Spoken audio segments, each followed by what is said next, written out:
오늘 부활주일입니다. 예수님께서 사망 권세 이기시고 부활하셨습니다. 부활하신 우리 주님의 능력과 은혜와 평강이 여러분 모두에게 충만히 임하시기를 간절히 축원합니다. 교회 전통 가운데 이런 것이 있습니다. 십자가 한가운데에 구멍을 뚫는 전통이 있습니다. 이것은 뭐냐면 비어있는 무덤을 상징하는 것입니다. 십자가가 죽음의 상징이라면 그 십자가 한가운데 구멍을 뚫음으로써 죽음이 결코 이길 수 없는 그 비어있는 무덤을 나타내는 겁니다. 근데 이 십자가에 구멍을 뚫는 전통이 언젠가부터 십자가의 목걸이에 보석을 박는 것으로 변했습니다. 여러분 갖고 계신 십자가 목걸이가 있으면 한번 확인해 보십시오. 보석이 박혀 있지 않는 것은 다 내다 버리시고 보석이 박혀 있는 것을 한번 장만하시길 바랍니다. 예수님께서 무덤 문을 깨뜨리고 부활하셨습니다.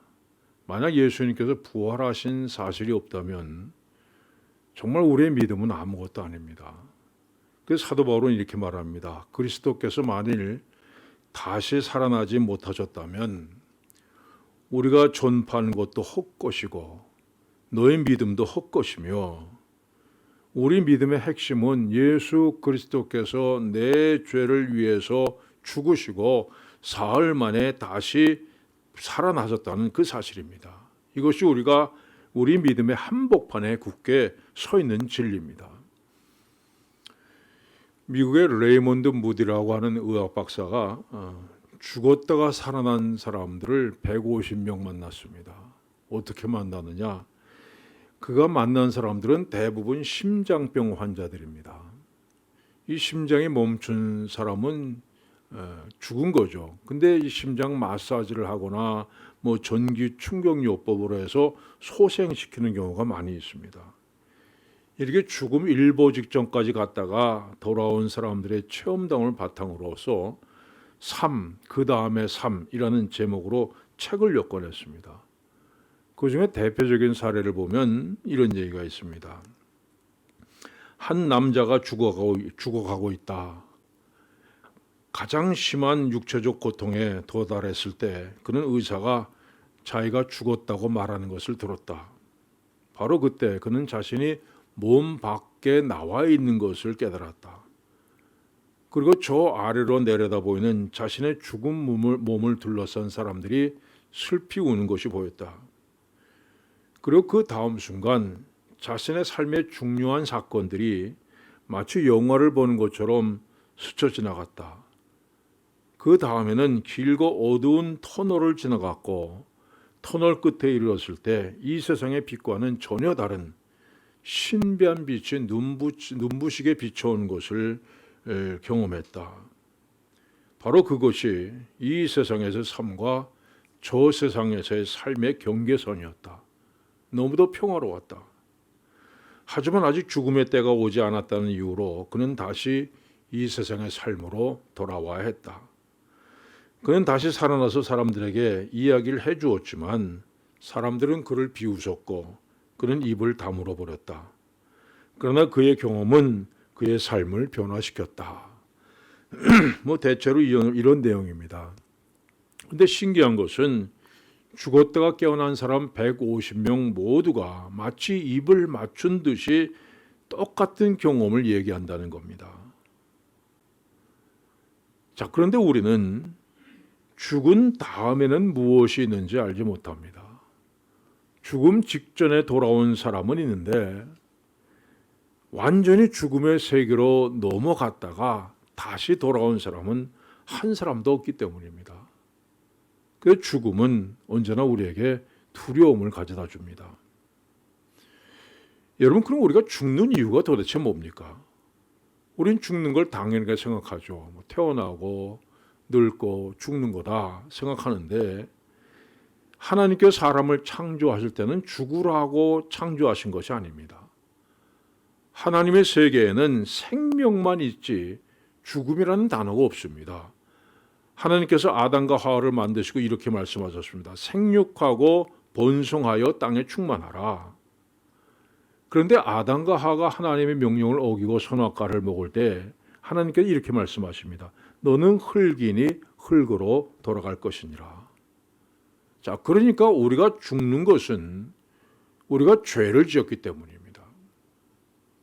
자, 창세기 기록된 아담 이후 세상 사람들의 족보를 보십시오. 아담이 930세를 살았습니다. 그리고 아담의 후손들은 평균 수명이 900세입니다. 가장 짧게 산 사람이 라멕이라는 사람으로 777년을 살았고 가장 오래 산 무두살라는 969년을 살았습니다. 정말 요즘에 상상할 수 없을 만큼 오래 살았죠. 근데 아담의 족보는요, 누구든지 맨 끝에 한 가지 특징이 있습니다. 마지막에 반드시 죽었더라 이렇게 끝납니다. 930세를 살고 죽었더라. 920세를 살고 죽었더라. 905세를 살고 죽었더라. 여러분 아무리 오래 살아서도 결국 죽음으로 끝납니다. 자, 그럼 우리가 죽은 다음에는 어디로 갑니까? 우리는 예수님께서 말씀하신 부자와 거지의 나사로의 이야기 속에서 그 해답을 찾아볼 수가 있습니다. 자, 어떤 동네에 부자가 살고 있었습니다. 호화로운 옷을 입고 매일 좋은 음식을 차려서 잔치를 베풀며 살았습니다. 근데 그 부잣집 문 앞에서 구걸하던 나사로라고 하는 거지가 있었습니다. 심한 피부병을 앓으면서 부자의 상에서 떨어지는 떡부스러기로 허기를 채우며 살았습니다. 자, 그런데 어느 날 두 사람이 다 죽었습니다. 부자가 죽던 날 온 마을이 떠들썩했습니다. 온 동네 사람들이 다 모여서 성대하게 장례식을 치렀습니다. 그런데 거지 나사로는 아무도 지켜보는 사람 없이 쓸쓸하게 죽었습니다. 아마도 청소부들이 나사로의 시신을 끌어내서 어딘가 버렸을 겁니다.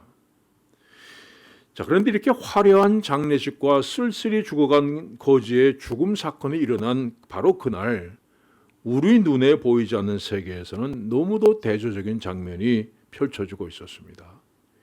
이에 그 거지가 죽어 천사들에게 받들려 아브라함의 품에 들어가고 이 거지는 죽어서 천사들의 인도를 받아서 아브라함의 품에 들어갔다고 합니다. 마태복음에 이런 말씀이 있습니다. 동서로부터 많은 사람이 이르러 아브라함과 이삭과 야곱과 함께 천국에 앉으려니와 여기서 앉는다는 말이요, 기대어 눕는다는 뜻입니다. 유대인들은 어떤 큰 슬픔이나 고통을 당하면 자기가 존경하는 스승을 찾아갑니다. 그럼 그 스승은 그를 품에 안아주었고 그는 스승의 품에 기대어서 위로를 받았습니다. 나사로는 이 세상에 살면서 많은 고생했습니다. 그런데 죽어서는 천국에 들어가서 아브라함의 품에 기대어서 누워 있습니다. 아브라함은 그를 품에 안고 위로해 줍니다. 나사로야, 참 고생 많았구나. 얼마나 힘들었니? 이제 모든 것, 아픈 고통 다 잊어버리고 영원히 행복하게 살아라. 나사로의 등을 어루만지면서 위로해 주고 있습니다. 자, 그런데 부자는 어떻게 됐습니까? 부자도 죽어 장사되매 그가 음부에서 고통 중에 눈을 들어, 음부 즉 하데스는 지옥을 뜻합니다. 그리고 고통 중에 있다는 것은 그 고통이 계속 된다는 것 뜻입니다. 어떤 고통입니까? 아버지 아브라함이여 나를 긍휼히 여기사 나사로를 보내어 그 손가락 끝에 물을 찍어서 내 혀를 서늘하게 하소서. 손가락 끝에 물 한 방울 찍어다가 혀에 떨어뜨려 달라 애원합니다. 여러분, 이게 지옥의 고통입니다. 이 고통이 매 순간순간마다 쉬지 않고 영원히 계속되는 겁니다. 자, 그러면 누가 지옥에 가고 누가 천국에 갑니까? 이 본래 지옥은 사람을 들여보내기 위한 것이 아닙니다. 지옥은 마귀를 가두어두려고 만드신 겁니다. 예수님께서 이렇게 말씀하셨습니다. 저주받은 자들아, 나를 떠나 마귀와 그 사자들을 위하여 예비된 영원한 불에 들어가라. 이 지옥이란 건 원래 마귀와 그의 졸개, 귀신들을 위해서 예비된 곳입니다. 그런데 사람이 지옥에 들어가는 이유가 뭡니까? 마귀를 따라가기 때문입니다. 성경이 이렇게 말씀합니다. 그때 너희는 그 가운데서 행하여 이 세상 풍조를 따르고 공중의 권세 잡은 자를 따랐으니 곧 지금 불순종의 아들들 가운데서 역사하는 영이라. 우리는 공중의 권세 잡은 자 마귀를 따라 살았습니다. 육체와 마음에 원하는 대로 살았습니다.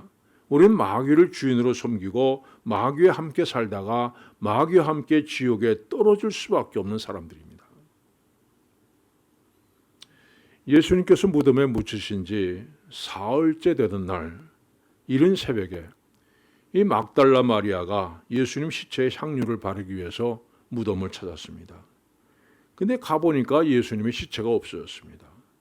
이 제자들에게 이 사실을 알렸지만 제자들은 예수께서 부활하셨다는 사실을 믿지 않고 돌아가 버렸습니다. 막달라 마리아는 무덤 밖에서 계속 울고 있다가 한번 무덤 안을 들여다봤습니다. 본문이 이렇게 말씀합니다. 흰 옷 입은 두 천사가 예수의 시체에 뉘었던 곳에 하나는 머리편에 하나는 발편에 앉았더라. 그냥 무덤을 들여다보니까 천사 둘이 있었다 이렇게 얘기하지 않고 하나는 머리편에 하나는 발편에 앉아 있었다 이렇게 기록한 이유가 뭡니까? 하나님께서 모세에게 속죄소를 만들라고 하셨어요. 이 속죄소는 언약궤를 보관하는 장소입니다. 이 언약궤 안에 십계명을 기록한 돌판, 또 만나를 놓은 항아리와 아론의 쌍난 지팡이가 들어 있습니다. 근데 하나님께 속죄소를 이렇게 만들려고 하십니다.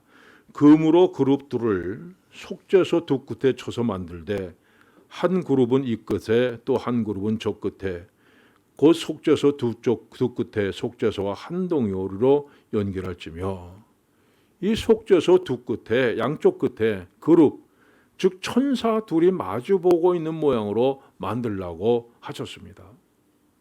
그리고 죄를 지으면 여기에 제물을 가져오라. 이 제단에서 피를 흘려서 죄 사함을 받게 된다고 말씀하셨습니다. 여러분 속죄소는 죄를 사하는 곳입니다. 죄인을 향한 하나님의 구원의 은혜가 선포되는 것입니다. 근데 그 속죄소 제단 양쪽 끝에 두 천사가 날개를 펴고 서 있습니다. 예수님께서 누워 계셨던 무덤 안에도 두 천사가 있습니다. 하나는 머리편에 하나는 발편에 있습니다.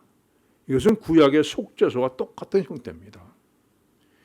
예수님께서는 우리 모든 사람의 죄를 대속하는 어린 양 제물로 하나님께 드려주신 겁니다. 그 다음에 일어난 일을 살펴봅시다. 막달라 마리아는 여전히 무덤 밖에서 울고 있었습니다. 그저 귀에 익은 목소리가 들려옵니다. 여자여 어찌하여 울며 누굴 찾느냐. 그러나 마리아가 예수님인지 알아보지 못하고 동산지기인 줄 압니다. 그 예수님께서 마리아야 이렇게 부르시자 마리아는 그저서 예수님을 알아보고 너무나 반가워서 예수님을 붙잡으려고 합니다. 근데 예수님은 이렇게 말씀하십니다. 나를 붙들지 말라. 내가 아직 아버지께로 올라가지 아니하였노라. 자, 예수님께 날 붙들지 말라, 날 만지지 말라 하셨습니다. 그 이유가 뭡니까? 부활하신 예수님은 도마에게 나타나셔서 내 손가락을 이리 내밀어 내 손을 보고 내 손을 내밀어서 내 옆구리에 넣어보라 하셨습니다. 또 마태복음은 여자들이 나아가 그 발을 붙잡고 경배하니 말씀했습니다. 그는 막달라 마리아에게는 나를 붙들지 말라 하셨습니다. 그 이유가 뭡니까? 이건 예수님께서 우리에게 분명히 주시려고 하는 메시지가 있다는 겁니다. 자, 레위기는 이렇게 말씀합니다. 너희의 곡물을 거둘 때에 너희 곡물의 첫 이삭 한 단을 제사장에게로 가져갈 것이요 제사장은 너희를 위하여 그 단을 여호와 앞에 기쁘게 받으심이 되도록 흔들되 안식일 이튿날에 흔들 것이며 이스라엘 백성들은 농사를 지어서 얻은 첫 열매를 반드시 하나님 앞에 드려야 했습니다. 이 제사장은 그 열매를 그 하나님 앞에 흔들어서 드리는데 상하 좌우로 흔듭니다. 이걸 흔들 요자를 사용해서 요제라고 합니다. 근데 이 요제를 드리는 때가 언젠가 하면 안식일 다음 날이라 말씀입니다. 그리고 첫 열매를 드리기 전에는 아무도 그 첫 열매에 손을 대서는 안 됩니다. 너희는 너희 하나님께 예물을 가져오는 그날까지 떡이든지 볶은 곡식이든지 생이삭이든지 먹지 말지니 말씀했습니다. 하나님의 첫 열매를 드리기 전에는 아무도 그 열매에 손을 대서는 안 된다고 말씀합니다. 근데 본문이 이렇게 말씀합니다. 안식 후 첫날 일찍이 아직 어두울 때에 예수님께서 부활하신 날이 바로 안식일 다음 날입니다. 처음 익은 열매를 하나님 앞에 드리는 날입니다.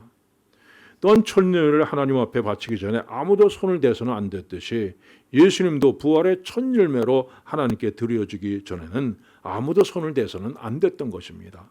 그래서 예수님은 나를 붙들지 말라. 내가 아직 아버지께로 올라가지 아니하였노라 말씀하신 것입니다. 그러면 예수님께서 부활의 첫 열매가 되셨다는 것은 뭘 뜻합니까? 이제 예수님의 뒤를 이어서 두 번째 열매, 세 번째 열매, 네 번째 열매, 끊임없이 열매가 맺어지게 될 것이라는 말씀입니다. 그 성경이 이렇게 말합니다. 이제 그리스도께서 죽은 자 가운데서 다시 살아나사 잠자는 자들의 첫 열매가 되셨도다. 아담 안에서 모든 사람이 죽은 것 같이 그리스도 안에서 모든 사람이 삶을 얻으리라. 부활의 첫 열매 되신 예수님을 따라서 우리도 부활하게 될 것을 말씀합니다. 계속해서 예수님 마리아에게 너는 내 형제들에게 가서 이르되 내가 내 아버지 곧 너의 아버지 내 하나님 곧 너의 하나님께로 올라간다 하라 말씀하셨습니다. 여러분, 예수님께서 제자들을 형제라고 부르십니다. 그런데 예수님 부활하시기 전까지는요, 한 번도 제자들을 가르쳐서 형제라고 하신 적이 없습니다. 근데 부활하고 나신 다음에는 제자들을 형제라고 부르십니다. 마태복음에서도 가서 내 형제들에게 갈릴리로 가라 하라 말씀하셨습니다. 그러면 부활하신 예수님께서 갑자기 제자들을 내 형제라고 부르신 이유가 뭡니까? 로마서는 이렇게 말씀합니다. 그이는 그런 많은 형제들 중에서 맏아들이 되게 하려 하심이니라. 예수께서 맏아들이 되시고 우리는 그의 형제가 된다는 말씀입니다. 여러분, 부활하신 예수님의 동생이 되려면요, 우리 역시 부활해야 됩니다. 죽은 자가 살아있는 자의 형제가 될 수 없습니다. 우리 모두 부활의 첫 열매 되신 예수님을 따라서 부활해서 하나님 아버지로 모시고 사는 한 형제가 되는 겁니다. 우리 모두 죽습니다. 세월이 흘러가면 점점 늙어가고 병들고 언젠가는 눈 감고 죽는 날이 다가옵니다. 그러나 여러분, 죽음이라고 하는 잠에서 깨어났을 때 여러분 눈앞에는 이런 놀라운 광경이 펼쳐지게 될 것입니다. 내가 들으니 보좌에서 큰 음성이 나서 이르되 보라, 하나님의 장막이 사람들과 함께 있음에 하나님이 그들과 함께 계시리니 그들은 하나님의 백성이 되고 하나님은 친히 그들과 함께 계셔서 모든 눈물을 그 눈에서 닦아주시니 다시는 사망이 없고 애통하는 것이나 곡하는 것이나 아픈 것이 다시 있지 아니하리니 처음 것들이 다 지나갔음이로라. 사랑하는 여러분, 예수님께 사망 권세를 이기시고 부활의 첫 열매로 하나님 앞에 드려주셨습니다. 우리도 부활의 첫 열매 되신 예수님을 따라서 부활하게 될 것을 약속하셨습니다. 또 예수님을 따라서 하나님을 아버지로 모시고 사는 한 형제가 될 것을 우리에게 약속하셨습니다. 이런 소망을 주신 하나님을 찬양하며 경배하는 여러분들 되시기를 간절히 축원합니다. 기도하겠습니다. 하나님 아버지, 아는 거라고는 죄 짓는 것밖에 할 줄 아는 그런 우리들을 위해서 예수님께서 어린 양 제물로 하나님 앞에 드려지시고 또 사망 권세를 이기시고 부활하심으로 말미암아 우리도 주님을 따라 부활의 열매로 하나님 앞에 드러나고 또 하나님을 아버지로 모시고는 주님의 한 형제로서 우리를 삼아주시니 참으로 이 사랑과 이 은혜 감당할 길이 없습니다. 주님, 일평생 이 사랑을, 이 은혜를 우리 마음속에 간직하며 주님을 섬기며 주님과 동행한 우리의 삶이 되게 하여 주시옵소서. 예수님의 이름으로 기도하옵나이다. 아멘.